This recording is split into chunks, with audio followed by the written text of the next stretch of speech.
오늘의 10분 말씀. 스가랴 8장 14절부터 23절 말씀입니다. 스가랴 7장과 8장은 앞서 8개의 환상 이후 서로 짝을 이루는 장이 됩니다. 7장 시작 부분에서 북이스라엘 베델에서 온 사절단을 기억하실 것입니다. 그들은 성전 재건이 거의 완성되자 포로기 70년 동안 해왔던 금식을 계속 해야 하는지를 물었습니다. 그 질문을 통해 하나님은 사절단뿐만 아니라 온 이스라엘 공동체에게 말씀하셨습니다. 핵심은 이것입니다. 성전 재건은 목적이 아니라 수단입니다. 다시 말씀드립니다. 성전 재건은 목적이 아니라 수단이라는 것입니다. 그래서 하나님은 그들에게 금식을 왜 하는지 마음의 동기를 점검하셨습니다. 진짜 참된 돌이킴은 성전 재건이나 종교 행사에 있지 않습니다.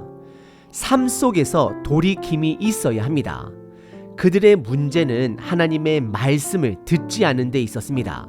8장에는 8개의 만군의 여호와가 이같이 말하노라로 시작하는 선포가 나옵니다.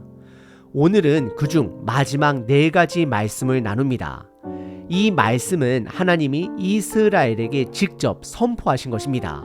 첫 번째부터 6번째 선포까지는 하나님의 질투로 시작을 합니다.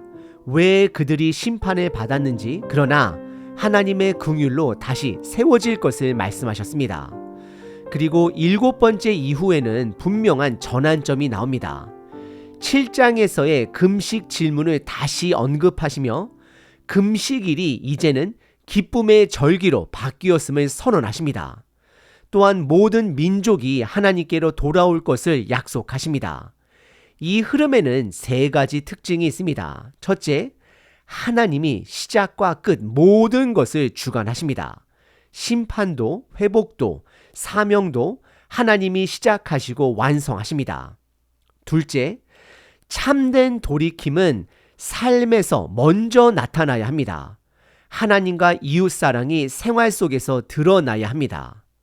셋째, 하나님의 나라는 열린 나라입니다. 계속해서 확장되어지는 나라입니다. 하나님은 이스라엘만의 하나님이 아니십니다. 한국만의 하나님도 우리 가정만의 하나님도 아니십니다. 모든 민족의 하나님으로서 우리 모두를 열방 복음화 사명의 임무에 부르셨습니다.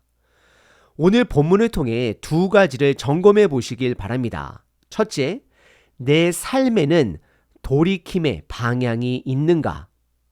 둘째, 그리고 나를 통해 그 복음이 확장되고 있는가? 오늘 본문은 마지막 4가지 말씀 선포입니다. 7번째 말씀 선포는 14절부터 17절입니다. 동일하게 만군의 여호와가 이같이 말하노라라고 시작을 합니다. 14절에서 하나님은 이스라엘 조상들의 죄를 분명하게 드러내셨습니다. 그들이 이방 땅에서 70년 동안 포로 생활을 하게 된 것은 하나님의 언약이 실패했기 때문이 아닙니다. 그들이 끝내 돌이키지 않았기 때문에 하나님께서 정하신 뜻하신 심판이 이루어진 것입니다. 하지만 15절에서 하나님은 이제 다시 이스라엘을 회복하실 것을 선언하십니다. 그 이유를 찾을 수는 없습니다. 단지 하나님께서 은혜 베풀기로 뜻하셨기 때문이다라고 기록합니다. 결국 심판도 구원도 모두 하나님의 뜻 안에서 이루어집니다. 이것이 바로 하나님의 온전한 통치입니다. 16절부터는 은혜 앞에서 이스라엘이 어떻게 반응해야 하는지를 말씀하십니다. 총 4가지입니다. 앞선 본문과 마찬가지로 긍정명령 2가지, 부정명령 2가지입니다. 첫째 긍정명령은 진리를 말하라는 것입니다. 혹시 여러분들 자신의 이익을 위해 거짓을 말하는 부분이 있다면 하나님은 지금 그것을 멈추라고 말씀하십니다. 둘째 긍정명령은 성문에서 열리는 재판을 공정하게 회복하라는 것입니다. 다시 말해 사회 속에서 바른 판단이 이루어져야 한다는 것입니다. 이어 17절에서는 부정명령 2가지를 말씀하십니다. 첫째, 남을 해하려는 계획을 마음에 품지 말라. 둘째, 거짓 맹세를 하지 말라. 하나님은 이것들을 미워하신다라고 명확하게 말씀하십니다. 그리고 마지막에 이것이 여호와의 말이니라라고 강조하십니다. 여덟 번째 말씀 선포는 18절과 19절입니다. 여기서는 명확한 전환점이 선포됩니다. 18절의 시작 또한 만군의 여호와의 말씀이 스가랴에게 임하여 이르시되라고 시작을 합니다. 19절에서 하나님은 7장 초반에 베델에서 온 사절단이 물었던 질문에 명확하게 답하십니다. 성전이 완공되어 가는 시점에서 그들이 고민했던 것은 금식을 계속해야 하는가였습니다. 하나님은 그들이 70년 동안 지켜온 4가지 금식을 언급하십니다. 첫째, 4월 금식은 예루살렘 성벽이 무너진 것을 기억하기 위해 지킨 것입니다. 둘째, 5월 금식은 성전이 무너진 것을 기억하기 위한 것이었습니다. 셋째, 7월 금식은 그달랴 지도자가 피습된 사건으로 인한 것이었습니다. 마지막으로 10월 금식은 바벨론이 예루살렘을 포위하여 부모가 자녀를 먹을 정도의 극심한 굶주림을 기억하기 위한 것이었습니다. 하나님은 이제 이 금식들이 기쁨과 즐거움, 희락의 절기가 될 것이라고 선언하십니다. 애통이 기쁨으로 변할 것입니다. 그러나 끝부분에서 하나님은 명령을 주십니다. 진리와 화평을 사랑하라는 것입니다. 결국 이 전환은 단순히 금식이 잔치로 바뀌는 형식적인 변화가 아닙니다. 하나님의 성품인 진리와 관계 회복인 화평에 뿌리를 두는 변화입니다. 지금도 마찬가지입니다. 우리가 하나님의 성품인 진리와 관계 회복을 사랑할 때 우리의 애통은 기쁨으로 변하게 될 것입니다. 9번째 말씀 선포는 20절부터 22절입니다. 많은 백성과 여러 성읍의 사람들이 돌아올 것을 말씀하십니다. 이것은 10번째 말씀 선포를 앞둔 전주곡입니다. 21절에서는 그 돌아옴이 어떻게 확산되는지를 보여줍니다. 사람들이 서로 권면하며 말합니다. 속히 가자, 함께 가자, 나도 가겠다. 모든 사람이 여호와 하나님을 찾고자 하는 모습을 보여줍니다. 22절에서는 한 번 더 강조합니다. 많은 백성과 더 나아가 강대한 나라들이 만군의 여호와를 찾게 될 것이라고 말씀하십니다. 그 이유는 하나입니다. 여호와의 은혜를 구하기 위해서입니다. 우리 모두는 그 은혜 없이는 살 수 없는 존재들입니다. 9번째 말씀 선포는 이렇게 순례의 물결을 보여줍니다. 10번째 말씀 선포는 23절 단 한 절입니다. 만군의 여호와가 이같이 말하노라 라고 시작합니다.